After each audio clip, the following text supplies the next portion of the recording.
ಮೈಸೂರಿನಲ್ಲಿ ವಿಷ್ಣುವರ್ಧನ್ ಅವರ ಸ್ಮಾರಕ ಮೈಸೂರಿಗೆ ಹೋಗಿದೆ. ಬಿಕಾಸ್ ಅದು ಭಾರತೀಯವ್ರಿಗೆ ಇಷ್ಟ ಇರಲಿಲ್ಲ, ಇಲ್ಲಿ ಅಲ್ಲೇ ಮಾಡೋಣ, ಇಲ್ಲೇನು ಆಗ್ತಿಲ್ಲ ಮಾಡ್ತಿಲ್ಲ, ನಾನು ಎಷ್ಟು ಅಂತ ಬಡ್ಕೊಂಡು ಸಾಯ್ಲಿ, ಇದಕ್ಕೆ ನಾನು ಫೈಟ್ ಮಾಡಲ್ಲ, ನನ್ನ ಕೈಲಿ ಆಗಲ್ಲ ಮಾಡೋಕ್ಕೆ ಫೈಟ್, ನನಗೆ ಆ ಶಕ್ತಿ ಕೊಟ್ಟಿಲ್ಲ.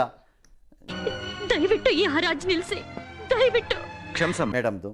ಹಾಗಾಗಿ ಅವ್ರದನ್ನು ಮೈಸೂರಿಗೆ ತೊಗೊಂಡೋದ್ರು. ಮೈಸೂರು ಒಂಚೂರು ಜಾಗಾನೂ ಕೊಟ್ಟರು, ಸಿದ್ದರಾಮಯ್ಯನವರು ಯಡಿಯೂರಪ್ಪನವ್ರು ಇದ್ದಾಗ ಕೊಟ್ಟರು, ಅದಕ್ಕೆ ಮಾಡಿದ್ರು, ಹೆಂಗೋ ಮಾಡ್ಕೊಂಡ್ಬಿಟ್ರು ಅದನ್ನವರು. ಅಲ್ಲಿ ಸಮಾಧಿ ಎಂದರೆ ಶವ ಹೂಳೋದು ಗಿಳೋದು ಇಲ್ಲ, ಅವ್ರನ್ನ ಚಿತೆ ಹಾಕಿ ಸುಡಲಾಗಿತ್ತು.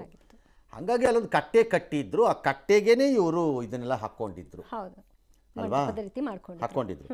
ಎರಡನೇ, ಮನುಷ್ಯನ ದೇವ್ರು ಮಾಡಬೇಡಿ, ಅದು ಒಳ್ಳೇದಲ್ಲ. ನಿಮ್ ಕೆಲ್ಸಾನೇ ನಿಮಗ್ ದೇವ್ರು, ಅದನ್ನ ನೋಡ್ಕೊ ಹೋಗಿ. ವಿಷ್ಣುವರ್ಧನ್ ವಿಚಾರದಲ್ಲಿ ಸರ್ಕಾರಕ್ಕೆ ಆಸಕ್ತಿ ಇರಬೇಕಾದಂಥ ಯಾವ ಕಾರಣಗಳು ನನಗೇನು ಕಾಣಲಿಲ್ಲ. ಇದ್ದಿದ್ದರೆ ಒಂಚೂರು ನೀವು ಯಡಿಯೂರಪ್ಪನವರು ಇವ್ರು ಯಾರು ಇದ್ದಾಗ ಏನಾದ್ರು ಆಗಬೇಕಾಗಿತ್ತು. ಭಾಳ ಜನಕ್ಕೆ ಆಸಕ್ತಿ ಇಲ್ಲ. ಯಾಕೆ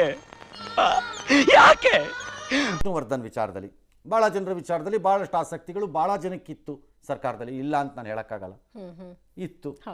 ಇವ್ರಿಗೆ ಮಾಡ್ಲು ಕರ್ನಾಟಕದಲ್ಲಿ ಒಬ್ರೇನೋ, ನಿಮ್ ಜೊತೆಗಾರ ಯಾರು ಅವರಪ್ಪ. ಕೆಲವು ಸರಿ ದೊಡ್ಡ ಹೀರೋಗಳಾಗ್ತಾರೆ, ಜನಮಾನಸವನ್ನು ಗೆಲ್ತಾರೆ, ಬಟ್ ಅವರ ನಿಧಾನ ನಂತರ ಸಿಕ್ಕಬೇಕಾದ ಗೌರವ ಮತ್ತು ಮನ್ನಣೆ ಅವ್ರಿಗೆ ಸಿಕ್ಕಲ್ಲ. ನನ್ನ ಜೀವನದಲ್ಲಿ ನಂದೊಂದು ಸಣ್ಣ ಆಸೆ, ನಾ ಸತ್ತ ಮೇಲೆ 4 ದಿನನಾದ್ರೂ ನನ್ನ ಜ್ಞಾಪಿಸ್ಕೊಂಡ್ರೆ ನನ್ನ ಜೀವನ ಸಾರ್ಥಕ ಆಯ್ತು ಅಂತ ನಾನು ತಿಳ್ಕೊತೀನಿ. ಯಾಕಂದ್ರೆ ಅವ್ರನ್ನ ಮೆಚ್ಚಿದ್ದ ಅಭಿಮಾನಿಗಳಿಗೆ ಏನೂ ಮಾಡೋಕ್ಕಾಗಲ್ಲ, ಶಕ್ತಿ ಇರಲ್ಲ. ಮಾಡಬಹುದಾದವರು ಅದನ್ನು ನಿರ್ಲಕ್ಷ್ಯಕ್ಕೆ ಒಳಪಡಿಸ್ತಾರೆ. ಅದು ಅವರವರದೇ ಹಲವಾರು ಕಾರಣಗಳಿಂದ ಈ ದೇಶ ಅನುಭವಿಸುವ ದುಷ್ಟ ಕಾರಣಗಳ ಪಟ್ಟಿಯಲ್ಲಿ 1-2 ಕಾರಣಗಳು ವಿಷ್ಣುಗೂ ಅಂಟಿತ್ತು.